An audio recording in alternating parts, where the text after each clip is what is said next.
What's going on, guys? My name is Brooks, Big Number One Motorsports again. I'm going to show you this here Suzuki KingQuad 400 FSi. Now, a lot of people don't understand that Suzuki does things a little bit differently. How they distinguish between some of their ATVs and things like that is exactly this part right here, FSi. The F is the transmission. The first letter in all of these designations is the transmission. F on this machine actually being a foot shift.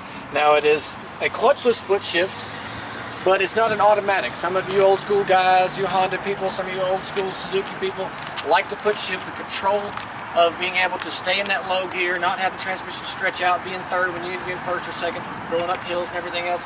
You get the control in this machine. The next one is S. That basically just means solid rear axle.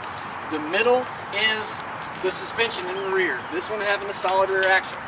Now, this doesn't have an independent rear suspension. There's more moving parts in an independent rear suspension. It's not as solid. You don't get it as beefy as the rear suspension on this thing. Again, going back to the old school people, the good reliability of solid rear axle, sealed rear drums. Don't have to really worry about replacing brakes and everything like that. Pads, especially if you're doing a lot of mud riding and everything like that. That back there being sealed inside that drum doesn't let the mud, the sand, and everything else get in there and chew up brake pads. Man, people with the disc brakes, while they work great, money, man, money. And the next one is I, and this one, fuel injection. It's exactly what I means. Now, Suzuki does things a little bit differently. They have what they call Suzuki fuel injection. Now, Suzuki fuel injection is exactly that. It is injected inside of throttle bodies, but it has a fast idle up here. Actually warm the machine up a little bit faster. It's just almost the same as a choke on a carburetor. You can run up the idle on it, lets it warm up a lot faster, but it is truly fuel injected. It does not go through a carburetor, so you don't have to worry about, floats and things like that, any of the pinholes in the screens or anything like that. Going through, you get the full power of fuel injection, you get the fuel economy of fuel injection, but you also get the fast idle, which you got you on those cold days, kick up the idle. But these are solid machines. A lot of people overlook Suzuki. I can't for the life of me figure out why. Solid frame, similar to Yamaha.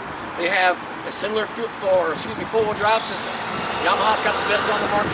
They do have a locking four-wheel drive.